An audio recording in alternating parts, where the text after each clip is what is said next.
Хүн болгоо одоо Canvas дээр өөрийн гэсэн нэг юм файл бэлтэл хэвлэлийн компаниар гоё авчилчихдаг. Ер нь хэвлэлийн үйлдвэрийн салбар өөрөө соён гэрүүлэх юм маш том үүрэгтэй гэж ер нь явдаг юм байлээ. Надад нэг 100 ширхэг хэвлээд өгөөч.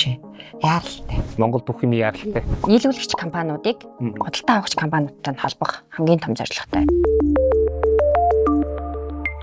За өдрийн төргийн бизнес сан подкастын сонсогчдод бас үзэгчдод бизнесийн хэрэг редактор даваад ирж байна. За өнөөдөр бид нэгэн салбарын сэдвийг ярина. За энэ бол хэвлэл зар сурталчилгааны салбар. За удахгүй Printing and Advertising Expo гэдэг ийм том арга хэмжээ болно. За үүнтэй холбоотойгоор би өнөөдөр хоёр зочноо ураад байна. За зочтой танилцуулъя. Diod Promotion компаниг үүсгэх захирал Отхон Туул. За Celeb MGL маркетинг агентлагийн захирал Сэдэв Долгор нар ирсэн байна. Таярт өдрийн төргий. За өдрийн төргий. За баярлалаа. За тэгэхээр одоо хэвлэл зар сурталчилгааны салбарын маань нэг ингэж цуглаад бийдэггүй те ерөөдөө тусдаа ажиллаа хийгээд явдаг ийм салбарын ер нь миний ойлгож байгаагаар айгу ховорхон ийм том ивэнтүүд болдог. За тэгээд эхлээд гуруулаа нөө салбарынхаа ерөөдөө бас хөгжлийн төвшин нөхцөл байдал зах зээл нь ямархуу байгаа гэдэг дээр нэг апдейт өгсөн дээр хэвээр өнөөдөр энэ салбарын төвшин хаана явж байна? Ер нь зах зээл маань юугаар оцроод юугаар өрсөлдөх чадвартай болоод нэгдэгтэй нэг зам өгвөл тийм ээ. За Монголын хэвлэл зар сурталчилгааны салбар өнөөдөр бол хамгийн эрчимтэй маш сонирхолтойгоор хөгжиж байгаа салбар гэж би харж байна. За хэвлэлийн салбар болохоор хэвшмэл уламжилт одоо хэвлэлийн салбараас одоо дижитал AI түвшин рүү буюу дижитал автоматжуулсан одоо хэвлэл рүү орцоо явж байгаа. Монголын компаниуд ерөнхийдөө хэвлэлийн салбар маш хурцтай хөгжиж байгаа гэж харж байгаа. За салбар өнөөдөр ямар түвшин төрсөн бэ гэхээр за өрсөлдөх чадрын хувьд болохоор Монголын компаниуд маш одоо хэвлэл маань өөрөө дотроо маш олон салбартай. За салбар болго өөр ингэсэн технологитой. За офсет хэвлэл болон дижитал хувцсны даваа хэвлэлийн салбар тий өргөн хэвлэлийн салбар. За зар сурталчилгаа гэхээр нөгөө хэвлэмэл бүтээгдэхүүн үйлдвэрлэдэг одоо үйлдвэрлэлийн салбарыг хэлж байгаа. Нөгөө брошюр танилцуулга.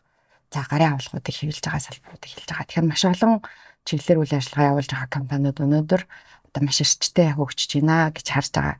За сул тал гээд одоо юугаараа хоцорж байна гэхээр мэдээж бид нар техник технологиороо за тэгээ хүний нөөцөөр хоцрогдоод одоо тэрийг мэрэгшүүлсэн одоо салбарын хувьд хүний нөөц за тэгээ техник технологи автоматжуулалтаараа ялтж байхгүй одоо их солонгос улсыг намын татад ард улсыг одоо Европын орнуудаас бол харьцангуй хоцорж явж байгаа. За тэгвэл технологи хүн гэдэг хоёр зүйл дээр асуудал байгаа маань ер нь энэ маань зүгээр гэхдээ яг аль төвшөнд шийдэгдэх ёстой асуудлыг компаниудын стратегт нь асуудал байгаад байна уу? Эсвэл энэ илүү цэвэр хөрөнгө оруулалт юм байна уу? Эсвэл ур чадвар тэр талтайгаа байгаад нь гэдэг дээр жаахан тодруулж ярил. Техник технологийн хувьд бол манайх бол одоо харьцангуй хөрөнгө оруулалтаа шийдээд компаниуд одоо юу гэдэг уламжлалт хэм маягаасаа одоо автоматжуулсан дижитал хэлбэр рүү шилжээд хөрөнгө оруулалтыг бол шийдчихэж байна те. Гэхдээ төдийлөн энэ маань бүх одоо салбар одоо хэвлэлийн бүх салбарт одоо хөрөнгө оруулалт хийж байгаа компаниуд маш цөөхөн байгаа. Тэгэхээр хүн тулгамдаад байгаа асуудал нь болохоор хүний нөөцийн асуудал. За тэгээд мэдээж бүтээгдэхүүн юм. Буюу бүтээгдэхүүний одоо тухайн бүтээгдэхүүнийг бий болгож гаргаж байгаа одоо нөгөө одоо цаасан хэвлэл гэхэд чинь бид нар өөрсдөө үйлдвэрлэгч орн биш шүү дээ. Тэгэхээр түүхийд материалын хувьд бас энэ амар өндөрлөл гарч байгаа. Өртөг аягүй өндөр гарч байгаа. За тэр нь бас одоо сул тал болж явж байгаа. Хүний нөөцийн хувьд бол ойлгомжтой. Монголын одоо үндэсний сургуулиуд бол дизайнер, график дизайнер, хэвлэлийн их бэлтгэгч, хэвлэлийн чиглэлээр одоо харьцангуй хүн одоо хүний нөөцийг бэлтгэж гаргах нь муу байгаа. За яг хэдий дижитал одоо AI суйрлаад хүн болох одоо Canvas дээр ажиллаж чадж байгаа ч гэсэн одоо тухайн бүтээгдэхүүнийг амьдруулад одоо нөгөө эцсийн бүтээгдэхүүн болгохын тулд одоо дизайнер хүмүүсийн мэдрэмж тий маш чухал байдаг. Тэгэхээр энэ салбар бол хүний нөөцийн хувьд бас айгүй тоглолттой явж байгаа салбар. За дараагийн асуулт руу шийдэхээс өмнө манай подкастын дугаарын спонсороор ажиллаж байгаа Unitel Group-ээс ирсэн мэдээллийг та бүхэнд хүргэе. За Unitel Group маань дата болон ярианы багцаа одоо өөрийн хэрэгцээнд тохируулаад сонгох юм уян хатан дараа төлбөртэй үйлчлэгийг нэвтрүүлээд байгаа юм байна. За энэ багцад шинээр нэгдсэн хэрэглэгчдэд зориулаад 6 сарын турш 5 ГБ дата бэлгэнд авах. За эхний 6 сарын суур хоромжоо 50 хүртэл хөнгөлүүлэх юм боломжийг бас өгж байгаа юм байна. За мөн 80 тэгтэг болон 8005 хүртэлх юм 6 ширхэг супер дугаар эзнийг удахгүй тодруулах юм урамшуулах юм байна.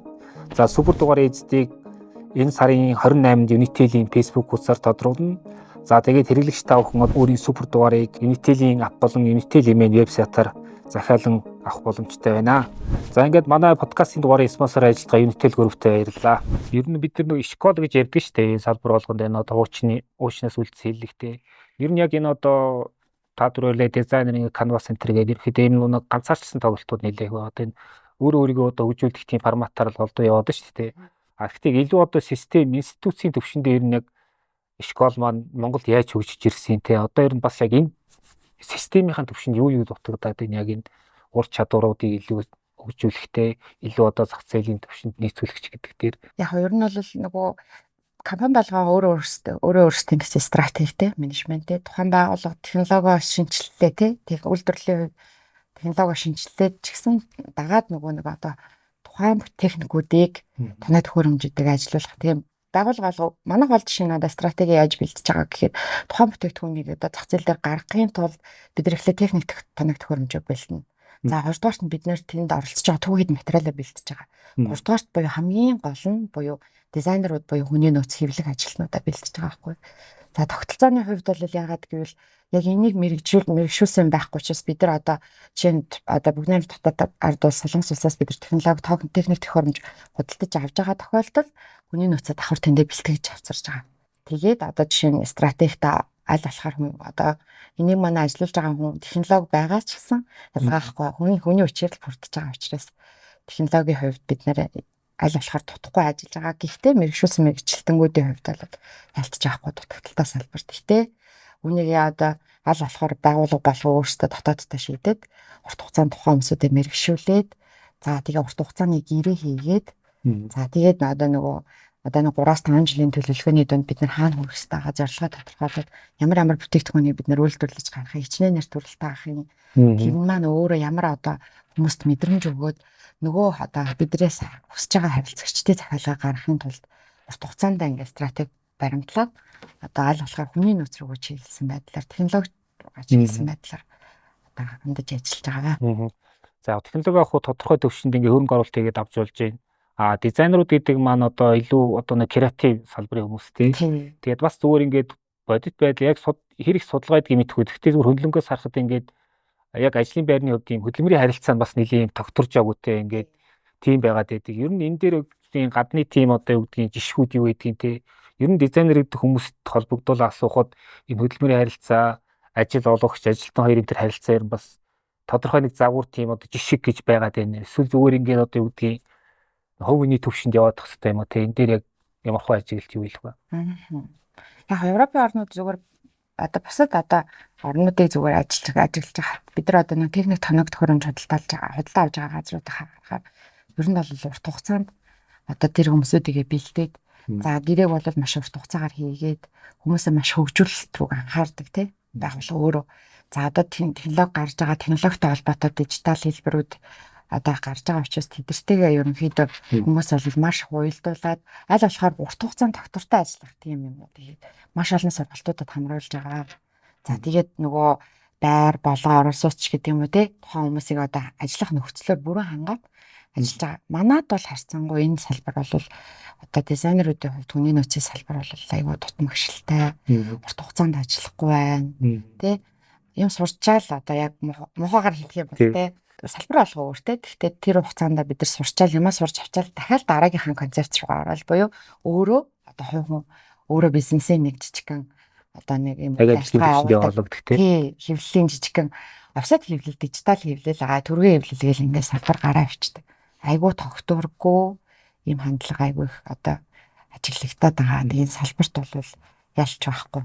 Тэгээд бас нөө дизайнеруудын юу гэдгийг ур чадвар тэр одоо мэдлэг гэдэг юм уу тэрийг хэмжих тийм жишг бас энэ сайн бас салбар тогтоог юм шиг байна тийм.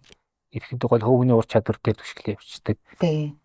Мэдрэмж дээр хүний одоо дизайнер хүн маань өөр амар гоё мэдрэмжтэй хүмүүс байдаг. Хэдэн технологи ингээд компьютер ингээд гаргаад өчөж байгаа ч гэсэн тухайн бүтээгдэхүүний эцсийн хэрэглэгчд хүрхийн тулд амар гоё мэдрэмжтэй хүмүүс байх хэрэгтэй. Тэгэхээр нөгөө нэг энэ маань өөрөө тогтолцооны хувьд угаасаа шийдэгдэж гараагүй. Яг энэ салбар өөрөө зүгээр дизайнерууд нөгөө компаниудын хувьд маркетингийн хаалбанд хариалагдчих явдаг. Тэгээ тогтцсон нэг юм алба байхгүй. Дизайнерууд буюу одоо маркетингийн хаалбатай, борлуулалтын хаалбатай хамтарч ажилладаг. Гэтэ хамгийн гол бүтээгдэхүүнийг эцсийн хэрэглэгч рүү гаргадаг үг нь хамгийн чухал албагаа байхгүй. Тэгэхээр байгууллагууд өөрсдөө энэ хүмүүсээ одоо юу гэдгийг сургалтанд хамруулах, хөгжүүлэх, урт хугацаанд ажилуулах. Тэгээд энэ ажлын байрны чиглэлд буюу бас яг энэ статусыг бас оруулж өгөөд хөгжүүлэх шаардлагатай байна л да. За тэгэхээр салбарын нөхцөл байдал бол нэг иймэрхүү байгаад байна. За тэгвэл одоо энэ болох гэж байгаа одоо экспо маань бас яг одоо бас энэ тодорхой хэмжээгээр гол зорилго бас ингээд ерөөхдөө салбарынханд нэгдсэн дүр зураг ойлгох зорилготой байгаах тий.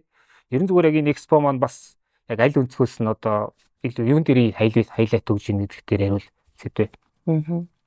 За экспоны хувьд бидэд яагаад одоо хийж байгаа вэ гэхээр зэрэг ер нь бол нийлүүлэгч компаниудыг худалдаа авахч компаниудтай холбох хамгийн том зорилготой. Тэгэхээр худалдаа авахч тал бол яг түрүүний таны хэлсэнчлэн маркетингийн хэлтээс тэгээд дизайнерууд, маркетрууд дээрээс нь худалдаа авалтынхны шийдвэр гаргах хамгийн том хэсэг байдаг гэсэн шүү дээ. Тэгэхээр энэ хэд маань ямар судалгаа шинжилгээтэйгээр одоо компани сонгон шалгаруулж нийлүүлэгчээ сонгоод байна гэдэг дээрээс үндэслээд бид ер нь нэг одоо цэг дээр бүх төрлийн нийлүүлэгчийн одоо нэг офсет хэвлэл, дижитал хэвлэл гэдэг өргөн хэвлэл гэлтэй энэ бүгдийг нэг дор худалдаа авахч нэрээд үзээд танилцаад ямар ялгаатай байдیں, ямар технологитой байдیں, хэр цар хүрээнд шийдэгддیں, хэдийн хугацаатай одоо хэвлэлгийн гих мэдчлэн бүгдээрингийн нэг дор авчирж ирээд ингээд сонгон шалруулад мөн тэгээд өөрөө шийдвэр гаргахын нөхцөлийг бүрдүүлж байгаа. Нөгөө талдаа та хоёрын бас түрүүний ярьсанчлан бид хэд одоо нөгөө энэ салбарын буюу энэ хэвлэл үйлдвэрлэлийн салбарын одоо олон жилийн туршлагатай одоо мундаг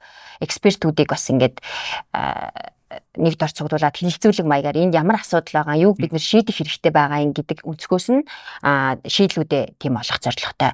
За тэгээ маркетерууд болон дизайнеруудын хувьд бид нэр брендинг ямар чухал юм те бүх одоо бүтээгдэхүүн хөгжүүлэлт нэг савнд ороод гардаг, нэг хэвлэл болоод гардаг гэх мэтчлэнтэй. Тэгэхээр энэ бүгд ямар утга учиртай юм, брендинг үнц нь гэж юу юм, саб глобалын үнц нь гэж юу юм, маркетинг өөрөө одоо нөгөө зөвхөн сошиал гэхгүйгээр одоо хэвлэл бол маш чухал үүрэгтэй гэдэг талаас нь бидэд ер нь ийм 3 өнцгөр энэ одоо нөгөө үзэл санаануудаа нийлүүлээд тэгээд санаанаасаа шийдэл хүртэд ингээд одоо нөгөө процесстэй хамтарч ажиллаад тэгээд нийлүүлэгчээ сонгоё гэсэн ийм одоо өрөөнд ор. Зохион байгуулалт байгаа. Маркетингийн менежерүүд яг тэр талын одоо креатив хүмүүс мантай ер нь бас зах зээл дээр ажиллахдаа бас ямар тийм нийтлэг алдаанууд гаргадаг дээр бас ямар ажиглалт хийлгүү. Тэгээд бас энэ экспод ирснээр ерөөхдөө бас өгдгийн өөрсдийнхөө ажилд бас ямар тийм ашигтай санаанууд авч болохоор байна. Алдаанууд гэхээсээ илүү нөгөө одоо юу гэдгийг өнгө зүрх гэдэг алдаанууд байгаа тий.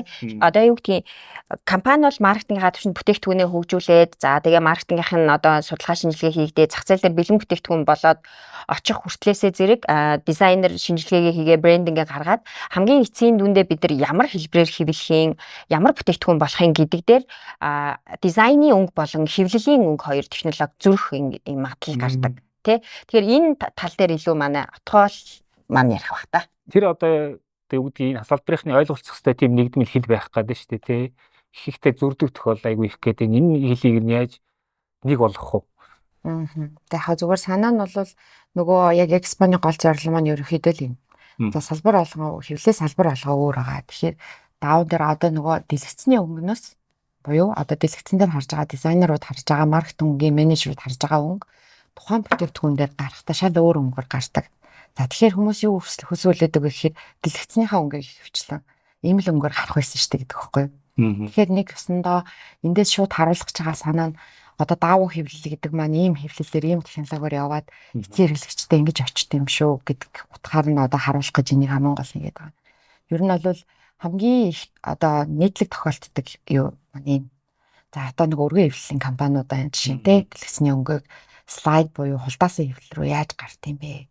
Энэ маань дандаа их хвчлээ өгдөг. За тэгээ үйл тохирол гэдэг маань нөгөө нэг юу гэдгийг өнгө маш олон тоогоор захиалганд орж ирээд захиалга маань өөрөө өнгөний одоо дизайнер ойлгоогүй, хэвлэлийн компани ойлгоогүй одоо явсан одоо файлынхаа дагуу одоо хэвлэл рүү шууд буулгахаар нөгөө өнгө зөрж जैन тий. Энэ асуудал бол тэгэхээр маш олон тоогоор хэвлэгчээр энэ маань өөрөө үйл тохиолдол явчихж байгаа байхгүй ойлголцаагүй яаж хийгээ мэддэггүй. Хвчлэн компани удирдлагууд маркетингийнхан дизайнерууд өөрсдөө бол юу гэж хардаг вэ гэхээр би тань руу файлаа батлаа явуулсан. Батлагдсан файлын дагуу танах манаа руу хэвлэж өгөх хэрэгтэй байтал гэт шал өөр ингээ гарчаад байна гэд тэгдэг. Тэгэхээр энэ маань хамгийн том одоо зөрчилдөөн болж гардаг. Учираас За тэгээд энийг л ерөөхдөө төөрөгтлийг газар дээр нь ирээд одоо ингээд заа нэрийн хэвлэлийн төхөөрөмж 10 хэдэн хэвлэлийн салбар байгаа. Салбар алга өөр өөрсдөө гэсэн технологитой, технологи болго өөр өөр гэсэн бүтээгдэхүүн дээр буудаг. Тийм учраас тэрийгээ ирээд нэг дороос ингээ ойлголтын зөрүүгээ аваасай. За тэгээд нөгөө нэг түрүү хэлсэндээ AI хөгжсөн, Canvas хөгжсөн хүн болгоо одоо Canvas дээр өөрийн гэсэн нэг юм файл бэлтэл хэвлэлийн компаниар руу явуулчихдаг. Гэтэ тэр маань өөр бүтээгдэхүүнд хангадаггүй, хэвлэл маань өөрөө маш өргөн цаар хүрээнд их бэлтгэл маш өндөр орж иж тухайн бүтээгдэхүүн яг цаасан дээрээ хэвлэл дээрээ даван дээрээ бодно штэ. Тэгэхээр энэ ойлголтын зөрүүг бас аваасай. Тэ тоо хэмжээ нь тэгээ хоёрдугаар болохоор ойлголтын зөрүү байдаг гэхээр тоо хэмжээ. За хэвлэлийн офсет салбар бол мэдээч маш олон тоогоор хэвлэгддэг. Тэр чинь нөгөө цагт одоо 1000 ширхэг хэвлэж байгаа хэвлэлийн цаасан хэвлэлийн компани учраас манайхаа ингэж ярьдаг. Надад нэг 100 ширхэг хэвлээд өгөөч. Яаралтай гэдэг тийм. Монгол бүх юм яаралтай. Бүх юм яаралтай гэдэг төлөвлөгөөг байдаг тийм. Тэгэхээр зах зээл дээр бид нар одоо хэлж чагаар бид нар тоо гэдэг маань нөгөө байгууллагын ингээд маркетингийн төлөвлөгөөндөө жилийн сүүлдээ маркетинг төлөвлөгөө гарчаад жилийнхэнд батлуулдаг тийм. Гэхдээ болж өгвөл жилийн хэрэгцээг зөв тодорхойлоод хаана ямар газраар хэвлүүлэхээ эхлээд эндээсээ оновчтойгоор сонгох юм бол энэ маань өөр айгүй үр дүнтэй юм захиалга болно. Олон дахин хэвлэхдэггүй зардал баг гарна. Оновчтой байх гэдэг тийм зөв шийдэл байх гэдэг. Эртнээс учраас олон тоо учраас үнийн хувьд маш бага үн орж ирэх гэдэг. Тэгэхээр энэ төлөвлөлтүүдээ зөв хийгээд ингээ зөв ингээд ойлголцоо сурчих юм бол бас айгүй би байгууллага боломж ч гэсэн зардлаа бууруулах нэг шаардлагатай байгаа шүү дээ одоо нөхцөл бол. Тэр энэ ойлголтын зөрүүгээ эндээс хамгийн гол нь олж аваасай гэж бас нэгдүгээрт нь бодож хийж байгаа. Мэдээж ойлголтын зөрүүг зүгээр миний төсөөлснөөр арилгахад нэг удаагийн юм одоо экспо хангалтгүй. Ер нь бол яг процессын хувьд ингээд энэ бүхний координац хийгээд тэг брендийн одоо тэр нөгөө нэг юм чигэд яг нэг янзаараа байх тэр байдлыг хангах хэрэгтэй болоод шүү дээ. Энэ координацыг ер нь ямар албан тушаалтан хийх хэрэгтэй одоо дизайнерын дэлгэцэн дээр одоо санаа ингээл анхны загвар нь үүсгээс эхлээл гар дээр ирэх бэлэн бүтээгдэхүүн болох хүртэл энэ нэг координац явах гэдэг шүү дээ. Ягаад гэвэл тэн дунд брэнд тас ингээд санаа замхрах гэдэг ихтэй хамгийн гол хэвэл. Тий. Тэгэхээр хариуцах хэрэгтэй гэдэг дээр. Яг уу нэгдүгээр тахад зүгээр амар өргөн өрөөнд хэлэхэд энэнийг ингээд одоо юу гэдэг маркетинг, менежмент, стратеги гэдэг чинь нэг юм бүр сургууль болоод хичээл цогцоор ингээд орж байгаа шүү дээ. Дизайнеруудын хувьд энийг ингээд ийм өнгө будагтай ийм брендинг барьчаад ингээд ийм кодоор ингэж хэвлэнэ гэсэн. Энэ манайх буюу color management буюу манайх угаасаа бүр энэ менежментээс бүр хоцорсон ийм салбар байхгүй. Ийм хичээлж орж байгаа юмнууд тун цог. Color management. Тий. Одоо энэ маань өөрөө color management гэдэг чинь бүгд найрамд татаад ардалсууд одоо нөгөө нэг хөө ингээл уртаа нэг телескоп барьчаал тухайн ингээд нөгөө өнгө нь яг кодороо байна уу тэрүүгээр байна уу гэдэг бүр хардаг технологитой. Тэр менежмент бүр ингээд суурилсан сургалтын одоо хичээлүүдэд бүгд ордог ийм менежментийн бүр хэлбэр ахгүй юу цогцоор энэ маань хэвлэлийн салбарын тэр менежментийг ерөнхийдөө төлөхөө ашигладаг юм байна байхгүй. Манайд бол тийм тогтолцоо нэгдүүлэлт байхгүй. Тэрийг гаргаж өгөх стандарт норматив байхгүй. За тэрийг гаргаж өгсөн одоо албан ёсны нөгөө ингээд стандарт байхгүй. Тэгэхээр одоо энэ маань өөрөө бас яг хөрсөн дээр бухад амар төвхтэй болчиход байгаа байхгүй. Байгууллагууд тэрийг хэрэгжүүлээд юм. За яг ахлах дизайнер гэдэг нэг дизайнер гэдэг хүн томилох юм бол магадгүй тэр хүн амар одоо нөгөө энэ албан менежмент те үйлдвэрийн менежмент, өнгө бодгийн менежмент. За тэгээд нөгөө бүтээгдэхүүн үйлчлэгээний одоо нөгөө менежмент ч гэдэг юм уу те одоо энэ нөгөө дотор орцсон байгаа хэвлэлийн ингээд салбарлаад ингээ гоё чиг болгоод ингээд бараг хичээл ордог байх юм бол энэ маань өөрөө тэрүүгээр төгсөж байгаа хүмүүсүүдэд бас айгүйх ойлголт өгнө л дөө. Тэр өнгөө RGB smoke Pantone code гэдэг амар олон өнгөнөөс хувьсал явж байгаа. Тэрийг бол барагтаа бол дизайнерууд одоохондоо бол ингээ зүгээр мэдчихэж байгаа. Гэхдээ тэр маань өөрөө яг суурилсан суур одоо мэдлэг олгох чадвар байхгүй учраас энэ дээр бас хин хариуцах вэ гэхээр дизайнер л хариуцдаг. Ер нь надад Гэтэ дизайнер маань том зураг бүгдийг нь бас мэдхгүй харж чадахгүй. Тэр нь өөрөө хичээлэн зөвхөн юун дээр сурж байгаа гэхээр дизайнер буюу Corel дээр сурж байна те, Photoshop дээр сурж байна. За тэгээ одоо нөгөө нэг янз янзын Figma айгүй олон програм хангамжууд гарсан учраас тэрэн дээрээ л сурлаж хийж байгаа болохоос ш нөгөө эцсийн бүлэгтээ яг нөгөө тэрийг яаж гарах вэ? Гэхдээ байгууллага болон брендинг логотой яг өнгөөл барьж ажиллахыг хичээдэг. Гэхдээ тэрийг яг ингээд удирдаа зохион байгуулаад тэрийг хийчихээр салбарч гэдэг юм аа тийм хүн байхгүй л байна л да. Цэлбэгээс асуугаад одоо ер нь экспорт маань яг одоо энэ зах зээлийн ямар гол оролцогчид ирэх ёстой вэ те? Одоо захиалагч талаас тэр гүйцэтгэх талаас тэр ингээд зах зээл оролцож одоо бүх оролцогчд байгаад байгаа шүү дээ. Ямар хүмүүс ирэх ёстой. Ер нь одоо манай Монголын топ компаниудын маркетингийн менежерүүд, маркетингийн мэргэжилтнүүд, маркетинг стратеги төлөвлөгөө гаргаж байгаа хүмүүс. За тэгээ дээрэс нь түүний дагуу их бэлтгэл хийж байгаа, брендинг хийж байгаа дизайнерууд. За тэгээд бас түүнийхээ шийдвэрийг гаргадаг худалдаа авалтынхан яг манай экспод ирээд бодитоор хэвлэл яаж хэвлэгддгийг бодитоор ирж үзээд технологитой танилцаад бүтээгдэхүүнээ мэдрээд одоо тэр үйл тохирлыг ялгааг нь хараад за тэгээд дээрээс нь суралцах боломжтой. Бид нэр 6 нэлтгэгчтэй байгаа. Тэгэхээр юу гэдгийг брендингийн талаасаа одоо нэг мундаг эксперт нь байгаа тэгээд бас түрүүний хэлсэн нөгөө хүний нөөц талаасаа сургам хүмүүжүүлэлтээс яг брендинг ямар байх хэвээр, өнгө дизайн ямар байх хэвээр гэдэг яг академик мэдлэг олгож байгаа багш маа бас байгаа. За тэгээд дээрэс нь бид нар үүний тулд яаж одоо нөгөө бодитоогоор ажлыг ингэж хүнд даалгаж тэрийг процессын хувьд яаж найдвартай тэгээд одоо найдвартай үр өгөөчтэй нэг хийх юм бэ гэдэг ийм процессын урсгалын дагуу эхний хэсэг маань илтгэл нь явна. Хоёр дахь хэсэг маань юу вэ гэхээр дэрэг сабагла бодлын ер нь хэвлэл ямар байх ёстой гэдэг талаасаа илтгэл явна. Гэх мэтчлэн манай экспод ирээд бодитоор мэдрээд за тэгээд суралцаад тэгээд яг энэ салбарын асуудал ямар байгаа юм, юуг бид нэр шийдэх хэрэгтэй байгаа юм гэх талаасаа бас хэлэлцүүлэг явах юм концепттэй байгаа. Мэдээж одоо үзэж харах сонсох юмнууд бол нэлээ байна. Яг гараар тэмтэрч ингээд бас одоо юу гэдгийг шинэ мэдлэг авах тэр ямар форматууд энэ одоо экспорттой илүү холбогдох гэдэг юм тий. Манайх болохоор нийлүүлэгч талаасаа ер нь компаниуд одоо жишээлбэл Selling Press манай ерөнхий ивент тэтгэгчээр ажилладаг офсет хэвлэлтэй. За тэгээд дээрэс нь төрөл төрлийн хэвлэлийн төлөөллийн компаниуд ирж байгаа учраас зарим нь боломжтой бол ер нь бүгд ихэнх нь төөрөмж авчирж ирж байгаа авар хэмжээнээс хамаарат. Тэгэхээр таны авчирж ирсэн энэ файлыг хэвлээд өгөөч гэвэл яг тэрийг ингэж хэвлэдэг юм дижитал хэвлэл бол ийм юм гэдгийг бодитоор харах боломжтой гэсэн. Нөгөө талаасаа одоо манай дээр заавал ирэх ёстой хүн гэдэг юм бол бас номын зохиолчд байгаа. Зөв. Тий. Зохиолчд бол ер нь хэвлэлийн үйлдвэрийн салбар өөрөө соён гэрүүлэх юм маш том үүрэгтэй гэж ер нь явдаг юм байлээ. Тэгэхээр номын дизайнер одоо номын зохиолчд манайд бас ирэх юм бол яг бодитоор номоо яаж хэвлэх юм, ямар байх юм, одоо юу гэдгийг нийлүүлэгчд нь ямар компани ном хэвлээд байна гэх мэтчлэн ер нь хүн болгоны заавал нэг ирж үзээд биеэрээ мэдрээд ийм юм байдгийн байна, ийм технологиор үйлдвэрлэдэг юм байна гэсэн нэг мэдрэх боломжтой. Хүн болгон л ер нь ирээд экспорт маань танилцах боломжтой. Тэрнээс гадна одоо нөө паблишинг компаниуд хэвлэн одоо нийтлэх тийм газруудаас ирүү зүгээр юм шүү дээ тий. Энэ дээр бас одоо ивент тэтгэгчээр хамтран оролцож байгаа байгууллагууд гэж байгаа хэрэг энэ талаар жоох мэдээлэл. За манай арга хэмжээнд бол ер нь 30 гаруй байгууллага оролцож байгаа. За тэгээ манай яг Print and Design Expo маань ерөнхий ивент тэтгэгчээр бол Selling Press ажиллаж байгаа. За мөн Алтай айлам гадаа одоо хаяг хэвлэл энэ хоёр байгууллага маань яг одоогоор л ажиллаж байгаа. Одоо ингээ нөө дижитал хэвлэл, дижитал маркетинг аяг хүчтэй хөгжиж байгаад бас яг энэ одоо хэвлэл зар сурталчилгааны чиглэл маань энэ хэсэгтээ бас ер нь цаашаа яаж уйлдэж хөгжихөр байна. Энэ чиглэл маань цаашаа ер нь яах төлөвтэй. Офсет хэвлэлийн чиглэлээр бол үнэхээр хурцтай өгчөж байгаа. Үнэхээр технологийн хувьд сайн болж байна. Хавцтай номнуудыг хийдэг болчих, цанин сэтгүүл хэвлэлдэг болчих. Тэр нөгөө Selling Press, Admon гэдэг одоо хэвлэлийн томоохон компаниуд бол маш технологиг уялдуулад одоо нөгөө гадагшаа явдаг байсан мөнгөний урсгал хэвлэлийн зах зээлийг эдгээр бол маш томоор одоо юу яж штэ бүрэлдүүлж штэ. Тэгэхээр за бусад салбарын хувьд бол мэдээж нөгөө техник технологийн хувьд хоцрогдож байна. За нөгөө л хүний нөөц хоцрогдож байна. За нөгөө л бүтээгдэхүүний үн өндөр байна. Манайх нь өөрсдөө үйлдвэрлэгч биш учраас дахин боловсруулах ямар ч үйлдвэрүүд байхгүй учраас бүтээгдэхүүн ялтж байхгүй одоо үнэтэй гараад байна.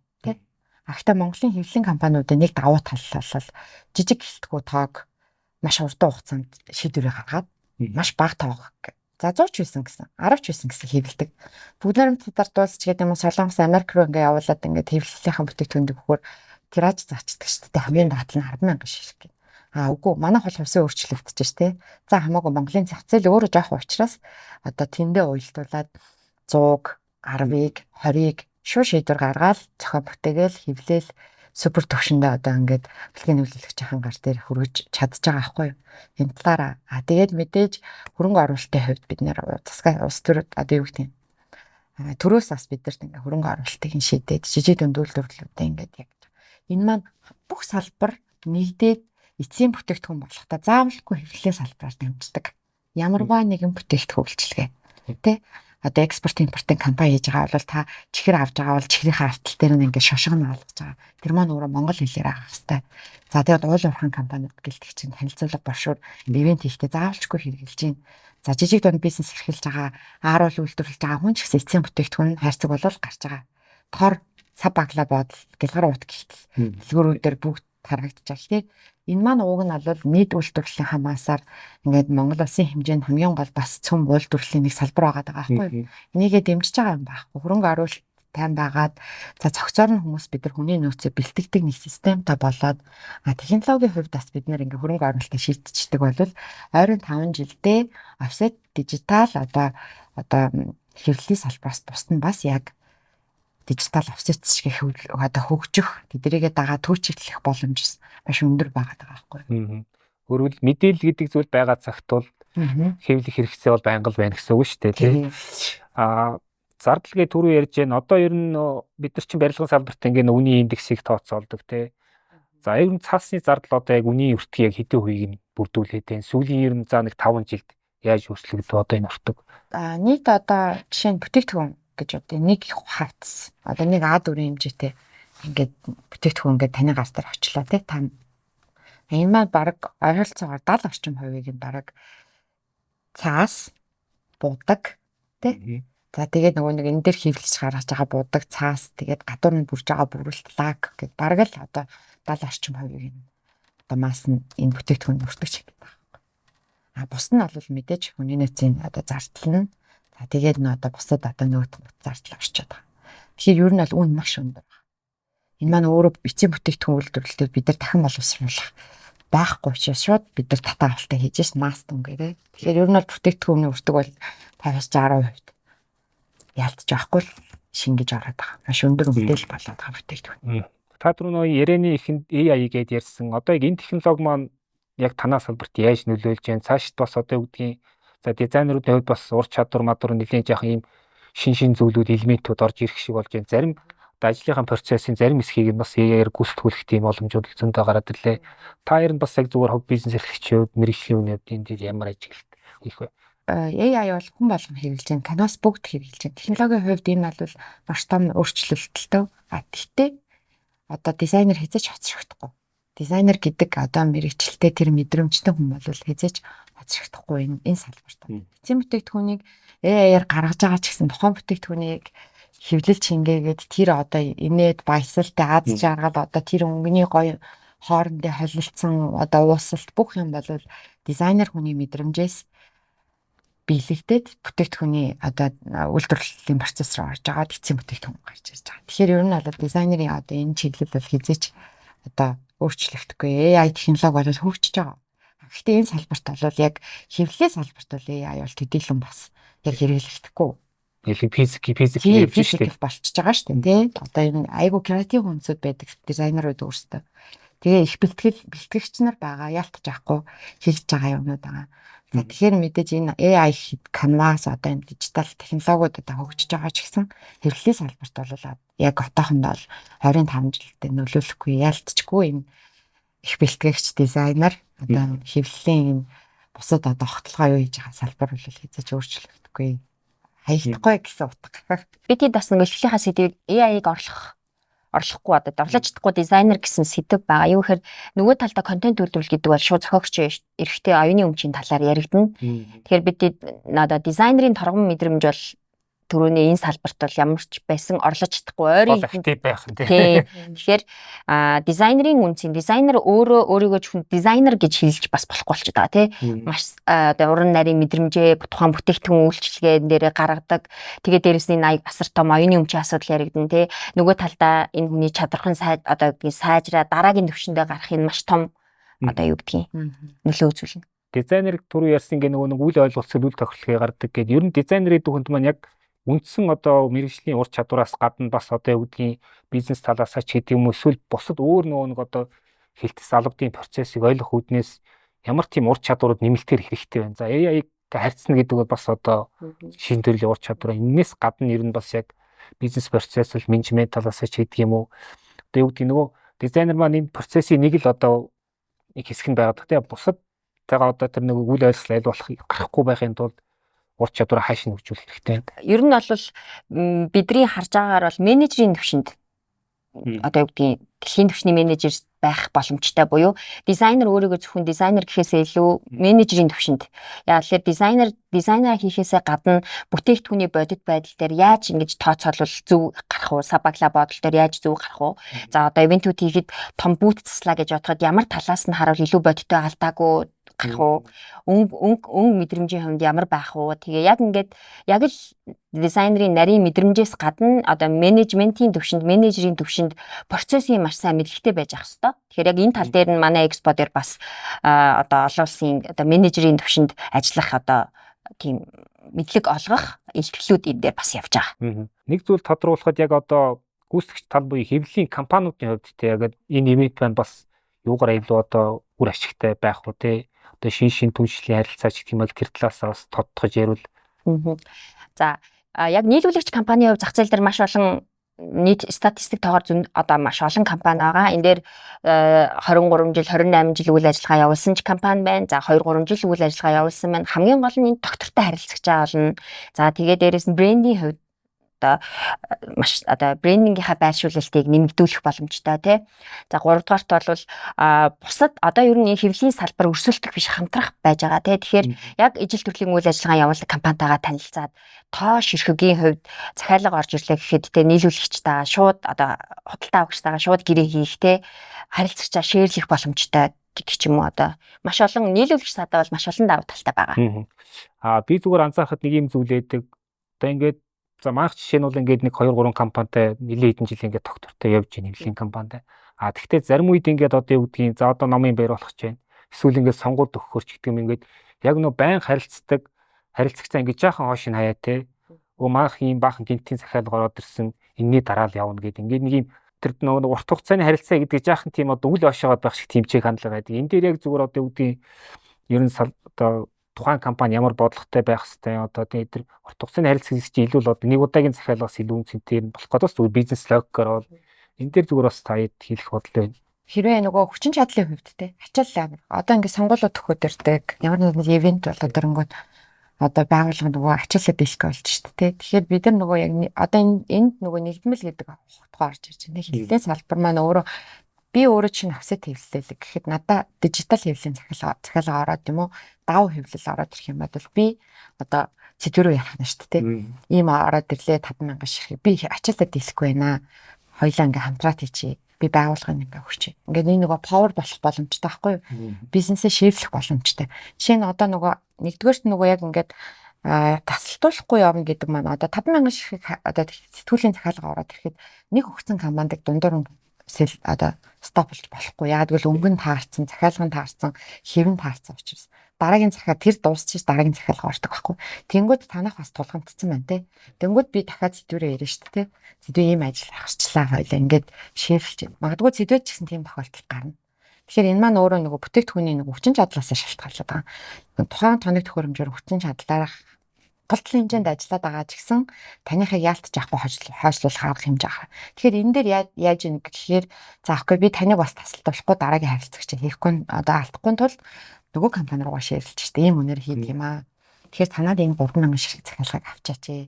Тэгээд ингээд цэдвэд дараа нь юм асуудал тохиолдох учраас ингээд нөгөө харилцан шеэрлэх боломж гарч байгаа хгүй. Тэгэхээр нөгөө нэгдмэл гэдэг асуудал бас энэ салбарт аюул хэрэгтэй. Хоёрдугаарт нь болохоор бид нар одоо юу гэдэг юм олон тоогоор хэвлүүлж байгаа ингээд хэвлэлийн компаниуд хүчин чадлаасаа болоод дандаа захиалга гадагшаа алдчихж байгаа. За урдчлан таажаагаар бол ер нь бол Монгол улсад одоо хэвлэлийн чиглэлээр зарцуулгааны чиглэлээр буюу хаяг реклам гэдэг зарцуулгаач дотор аягүй олон салаа авчина. 3000 гаруй одоо жижиг дунд бизнес эрхлэгчд байгаа. Тэрэн дотор том шарн офсет буюу одоо нөгөө 30 жил 28 жил ажилласан компаниуд маань 3000 гаруй ерөнхийдөө бизнес эрхлэгчд байдаг статистик мэдээд өнгөрсөн онд нь тооллогоор хийсэн. За тэгээд 122,000 гаруй ажилтнуудыг ажлын байраар хангаж байгаа. 237.5 орчим тэрбум төгрөгийн эргэлттэй юм том зах зээл байгаа байхгүй юу? Гэхдээ энэ дотор төлөгч байгууллагууд маань л орж байгаа үнэтэй статистик. Тэрнээс биш нөгөө жижиг дунд хийж байгаа нөгөө нөтгөө байгууллагууд бол энэ тоонд ороогүй шүү дээ. Зүгээр хамаагдсан тоогоор. Тэгэхээр энэ зах зээлийн тоо маань ч гэсэн ингээд ерөөхдөө бид нар ингээд одоо нөгөө урагшаа захиалга хийгдэж чинь маш их мөнгөийг гадагшаа урсгал руу алдчихж чинь тий. Аль болохоор бид нар ингээд дотооддоо нэгдээд энэ экспогоороо дамжуулаач гэсэн бид нар дуу хоолойгоо одоо юу гэдэг төр засгийн хүмүүсүүдтэй бага хэмжээгээр ч гэсэн хүргэн. Энэ маань нэг удаагийн маш том масаар хүрч чадахгүй л дээ. Гэтэл энд нэг ийм том салбар, ийм олон мянган хүмүүсийг ажлын байраар хангаж байгаа нэг ийм салбар байгаа гэдэг дуу хоолойгоо хүргээд нэгдээд за захиалгаа дийлэхгүй газрууд нь шеэрлээд магадгүй одоо манайх их сайн гээ ойлгоцсон газар манайх давуу хэвлэл хийдэггүй байхад би давуу хэвлэлийн компанидаа харилцаад ингээ явах. Бид нар ингээ салбараа ингээ нэг гоё нэгтгэхэд бас нэг дуу хоолойгоо хүргээд хамтдаа хөгжчихье гэсэн бас санаа. Тэгээд хамгийн сүүлд нь хэлэхэд нөгөө хэвлэлийн салбар яг одоо яг хаана яваад байгаа юм бэ гэдгийг харах бас хамгийн том боломж. Гуравдугаар тал үн тий. Тэгээд дөрөвдүгээрт нь болохоор бүтээгдэхүүн хөгжүүлэлт. Магадгүй танах ганцхан л бошуураар л харж байсан бол одоо технологи хөгжсөн шүү дээ. Өөр салбар, өөр гэсэн гоё юм бошуурны хэвлэлийн гоё ингээд юунууд санаанууд байна. За байгууллагын гарын бэлэгтэй холбоотой буюу промошны чиглэлд маш олон одоо маш гоё бүтээгдэхүүний гарсан. Тэгээд айгүй олон талын мэдээлэл. Шинэ трендүүд бас нэлээд ажиглаж байна шүү дээ. Маш олон бүтээгдэхүүн байгууллага мэдээж хамгийн гоёгаа, хамгийн сайхныгаа тэгэл хийж чаддаг бүх юмаа л энэ дээр авчраа шүү дээ. Тийм учраас нөгөө эндээс маш олон зүйлийн мэдээлэл авч болно. Шинэ бүтээгдэхүүнүүдийг цэцэл дээрээс авах. Тэгээд энэ нөгөө нэг гадагшаа гараад байгаа мөнгөний урсгалыг ч гэсэн байгуулгын аль болохоор дотооддоо ингээд мөнгөө эргэлдүүлээд олон мянган хүнийг ажлын байраар хангаад төртөө ас татраа сайн төлбөрөө шүү дээ. Тэгэхээр бүгдээ энэ байдлыг энэ экспоманс цогцоор нь харуулж чадах болов уу гэж.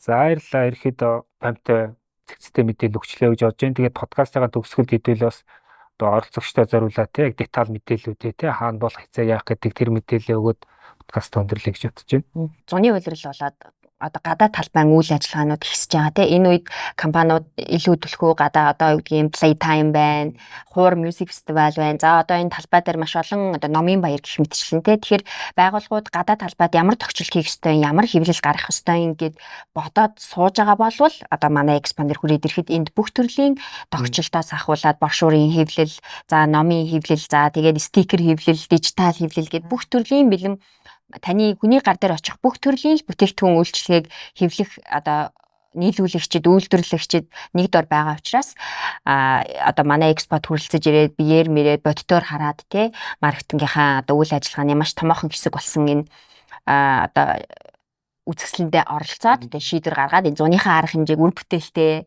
бодтой ингээд бас шийдвэр гаргаад оролцоосоо мэдээлэл өгөрсэй гэж бодож байна. Арга хэмжээ нь хизээ хаана болохоор гоо лээ? 5 сарын 20-ны 3 дахь өдөр 10 цагаас оройн 18 цаг хүртэл одоо арга хэмжээ маань зохион байгуулагдаж байгаа. За тэгээ илүү деталь мэдээлэл бид нар подкастынхаа одоо description байдлаар өгчиж болно. Ингээд манай подкаст оролцсонд баярлалаа. Бизнесийн подкастын дугаарыг түрээд өндөрлж байна. Зочдоор Date Promotion Mongolia компаниг үүсгэх захирал Отхон Туул. За Sile BMJL агентлагийн захирал Сэдэв Долгорноор оролцсон. Ингээд таярын ивэнтийн арга хэмжээнд бас амжилт хүсье. Бас ивэнт зохион байгуулна гэдэг чинь бас тийм амар ажил биш л дээ. За баярлалаа ингээд баяр. Баярлалаа. Ирж оролцсонд баярлалаа.